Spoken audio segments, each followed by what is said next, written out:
ایک دفعہ کا ذکر ہے کہ ایک بہت خوبصورت وادی کے اندر ایک چھوٹی سی ہنی بھی رہتی تھی۔ اس شہد کی مکھی کا نام بیلا تھا۔ وہ بہت خوبصورت تھی۔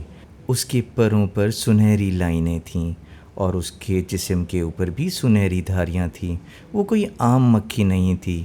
ساری مکھیاں اس سے خفا رہتی تھیں کیونکہ وہ بہت خوبصورت تھی۔ مگر صرف ظاہری خوبصورتی اس کے اندر نہیں تھی، بلکہ وہ اندر سے بھی بہت ہمدردانہ طبیعت رکھتی تھی۔ ایک دن وہ شہد بنانے کے لیے اڑتی ہوئی پھولوں سے رس جمع کر رہی تھی کہ اچانک اس کی نظر ایک گھاس کے پیچھے مرجھائے ہوئے پھول پر پڑی۔ اس کو بہت برا لگا۔ وہ اس پھول کے پاس گئی اور اس کے پاس جا کر اس نے کہا، ہیلو۔ پھول نے اداس سے لہجے میں جواب دیا، ہیلو۔ اس نے کہا، تم کیوں اداس ہو؟ اس نے کہا کہ میرے پاس اب کوئی بھی شہد کی مکھی نہیں آتی کیونکہ میں مرجھایا ہوا پھول ہوں اور میرے اندر اب نہ وہ چمک ہے نہ میرے پاس وہ رس ہے کیونکہ میں گھاس کے پیچھے چھپا ہوا ہوں۔ نہ مجھے پانی ملتا ہے اور نہ ہی مجھے غذائیت ملتی ہے کہ میں دوبارہ سے ہرا بھرا ہو جاؤں۔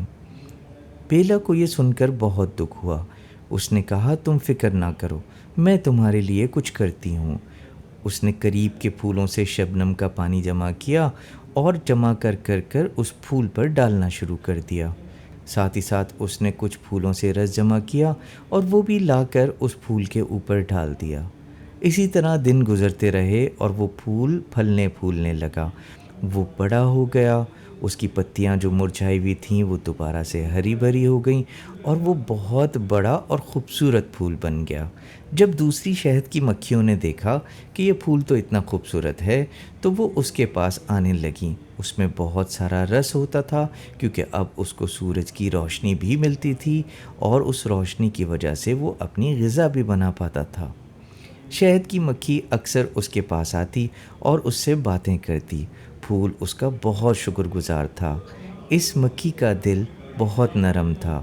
دوسری شہد کی مکھیوں نے جب یہ سب کچھ دیکھا تو ان کو یقین ہو گیا کہ بیلا نہ صرف ظاہری خوبصورتی رکھتی ہے بلکہ دل سے بھی بہت خوبصورت ہے۔ اس کی یہ بات پورے شہد کے چھتے میں پھیل گئی اور ساری مکھیاں اس کو اپریشیٹ کرنے لگیں۔